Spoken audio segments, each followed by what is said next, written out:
আলাইকুম। আবদুল্লাহ নামে মাকতুম যে প্রতিবন্ধী মানুষ আজকে ছুটি হয়েছে, দেখতে পাচ্ছেন সব ব্যাগ সামানপত্র নিয়ে ছাত্ররা বাড়ি যাবে। তো এটা নাবিনা ছাত্র, তো আমরা তার আব্বার কাছ থেকে জানবো পড়াশোনা কেমন কি হয়ে যাবে, কিন্তু পরিষেবা কেমন। আলহামদুলিল্লাহ, পরিষেবা খুবই ভালো। একটা দুস্থ অসহায় ছাত্রদেরকে নিয়ে একটা সুন্দর পরিবেশ তৈরি করছেন। এটা আলহামদুলিল্লাহ খুবই ভালো। হ্যাঁ, যে এটা এমন একটা অনেকে মানে পয়সা দিয়েও সময় দিতে পারে না। জি জি জি। হ্যাঁ, এরকম ছাত্র এদেরকে ট্যাকেল করা খুবই টাফ, তা খুবই টাফ। জি তো আপনারা এই এই সমস্ত ছাত্রদেরকে নিয়ে ট্যাকেল করছেন, আলহামদুলিল্লাহ, আল্লাহ লাখ শুকর। হ্যাঁ, এরকম মানে ছাত্রদেরকে দুনিয়ার কিছু মানুষ অবজ্ঞা করে যে এরা কি করবে, এদের দ্বারা কিছু হবে না, এরা বেকার। আপনারা যে একটা উদ্যোগ নিয়ে এমন একটা জিনিস তৈরি করেছেন যা কল্পনার বাইরে, যে এই বেকারদেরকে নিয়ে আপনারা একটা দিনই প্রতিষ্ঠান তৈরি করেছেন। আলহামদুলিল্লাহ খুবই ভালো। এ আমার ছেলে, হ্যাঁ, আবু বক্কর, এ একটু চোখে দেখতে পায় না, সামান্য আবছা দেখতে পায়। আমি আমার ইচ্ছা খুব, মানে অনেক আগে থেকে, যে আমার ছেলেকে মৌলানা করবো, মানে আলেম করব, হাফেজ করবো। হ্যাঁ, হাফেজ করবো, একটা ইচ্ছা ছিল। কিন্তু আফসোস যে জন্ম থেকে এই অবস্থা, তো সেরকম একটা সুযোগ সুবিধা পাইনি। তো হঠাৎ আমার গত বছর একজনের সঙ্গে আলাপ হলো।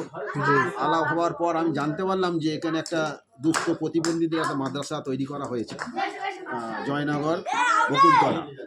হ্যাঁ, জয়নগর বকুলতলা। এরকম কোন দিক থেকে আসবে, শিয়ালদা হয়ে কোন দিক থেকে আসবে এটা? শিয়ালদা হয়ে আসলে আমাদের ওই আপনার হচ্ছে ডাউনে লক্ষ্মীকান্তপুর লাইন, জয়নগরে নামতে হবে স্টেশন, আর নেমে আপনার নিমপিট হয়ে আপনার নতুন হাট হয়ে আসতে হবে। এটা দক্ষিণ চব্বিশ পরগনার মধ্যে পড়ছে নাকি? দক্ষিণ 24 পরগনা পশ্চিমবঙ্গ হচ্ছে এটা।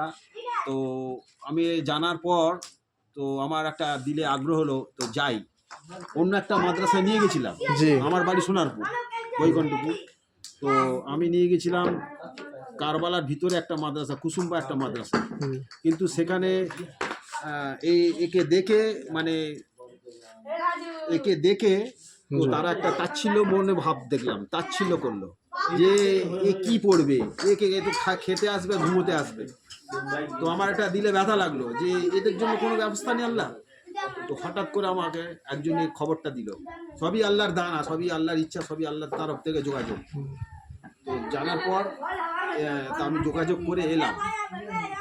তো এসে ফার্স্ট টাইম মনে হচ্ছে আপনার সঙ্গেই মুলাকাত হয়েছিল।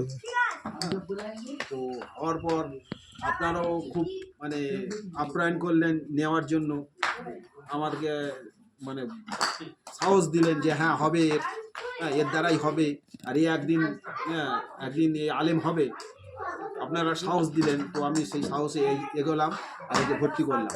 তো আলহামদুলিল্লাহ 1 বছর প্রায় হয়ে গেল। গত রমজানের পরে একে ভর্তি করেছিলাম। তো 1 বছর প্রায় হয়ে গেল। আলহামদুলিল্লাহ অনেকটা এগিয়েছে। আলহামদুলিল্লাহ আগামী তো আরো আগাবে ইনশাআল্লাহ, আল্লাহ চাইলে। যারা ভিডিও দেখছেন তাদের জন্য কি বলবো? হ্যাঁ, আরো মানে আপনাদের জানাই আর একটা বিশেষ কথা, যে আপনাদের এলাকায় কোনো দুস্থ, কোনো অসহায় ছেলেরা থাকলে তো আপনারা যোগাযোগ করুন, জি, ইমিডিয়েটলি যোগাযোগ করুন, করে এই সমস্ত যারা চোখে দেখতে পায় না, যারা হাত পায়ে বিকলাঙ্গ, চলতে পারে না বা ধরতে পারে না কিছু, এই সমস্ত ছাত্রদেরকে নিয়ে আপনারা এই মাদ্রাসায় আসুন। এই মাদ্রাসা এরকম ছাত্র চাইছে। আচ্ছা, এরকম ছাত্র পড়া থেকে কোনো খরচাপাতি নিচ্ছে কি মাদ্রাসা? না, কোনো খরচা নেই, আপনার ইচ্ছা, আপনার দিল দিয়ে যেটা দেবেন সেটা আলহামদুলিল্লাহ, হ্যাঁ, সেটা মেনে নিচ্ছেন এনারা, কোনো খরচা নেই, এদের একদম সম্পূর্ণ ফ্রি। তো আমাদের একটা উচিত যে এই সমস্ত ছাত্ররা বাড়িতে খেলে তো একটা খরচা হয়, আমাদের একটা উচিত, আমাদের মানে অন্তর থেকে একটা কিছু দেওয়া উচিত। হ্যাঁ, তো যদিও না দেন তো কোনো ব্যাপার নয়, যারা একদম অসহায়, যাদের মানে খুব আয় ইনকাম কম, নিজেদেরই খরচা জোগাড় করতে পারেন না, তাদের কোনো ব্যাপার নেই, একদম ফ্রি। আপনারা যোগাযোগ করতে পারেন, আর নিঃসন্দেহে কোনো দ্বিধাবোধ না করে আপনারা এই সমস্ত ছাত্রদেরকে আপনি ভর্তি করতে পারেন এখানে। আর আগামীতে চিন্তা ভাবনা নেবে যে কোনো যদি মানে ছাত্রীদের যদি এরকম মাদ্রাসা হওয়ার, এরকম অন্ধ, এরকম বোয়া, আগে আগে এই এই এই এই ছাত্রদের মাদ্রাসাটা আগে প্রতিষ্ঠিত হয়ে যাক, ভালোভাবে জমে যাক, ভালোভাবে এটা মানে দাঁড়িয়ে হয়ে যাক, আর আগামীতে ছাত্রীদেরও ব্যবস্থা করবেন এরা। হ্যাঁ, সেইটাও একটা ইনশাল্লাহ চিন্তা ভাবনা আছে যে মহিলাদের এরকম অন্ধ, দুস্থ, এরাও যাতে আল্লাহওয়ালি হয়, হ্যাঁ, আল্লাহর দিনের সঙ্গে জড়ে আল্লাহর দিনকে নিয়ে চলে, আর এদের দ্বারাই আল্লাহ পাক দিনের কাজও নেবেন ইনশাআল্লাহ। এই সমস্ত ছাত্রদেরকে আপনার ইমিডিয়েটলি পাঠান, এই যোগাযোগ করুন। হ্যাঁ, যোগাযোগ করে আপনারা খুব শীঘ্রই আপনার রমজানের পরে ফের ভর্তি চলবে। রমজানের মোটামুটি এক সপ্তাহ পর রোজা ঈদের এক সপ্তাহ পর মোটামুটি মাদ্রাসা খুলবে। আর সেই সময় আপনারা যোগাযোগ করুন। যদি যোগাযোগ করতে অসুবিধা হয় তো ফোন নাম্বার আপনারা নিয়ে নেন। ফোন নাম্বারটা আপনি বলুন।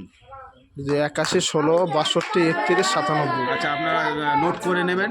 81 16 62 31 31 97 এই ফোন নাম্বারেও যোগাযোগ করবেন। হ্যাঁ, করে আপনারা ওই সমস্ত ছাত্রদের এখানে মানে ইমিডিয়েটলি ভর্তি করুন। তারা এখানে থেকে দিন শিখবে, কোরআন শিখবে, হ্যাঁ, হাফেজ হবে, মাওলানা হবে। হ্যাঁ, আর শুধু আপনার নাম উজ্জ্বল হবে না, এই সমস্ত মানে প্রতিবন্ধীদেরও নাম উজ্জ্বল হবে ইনশাআল্লাহ। হ্যাঁ।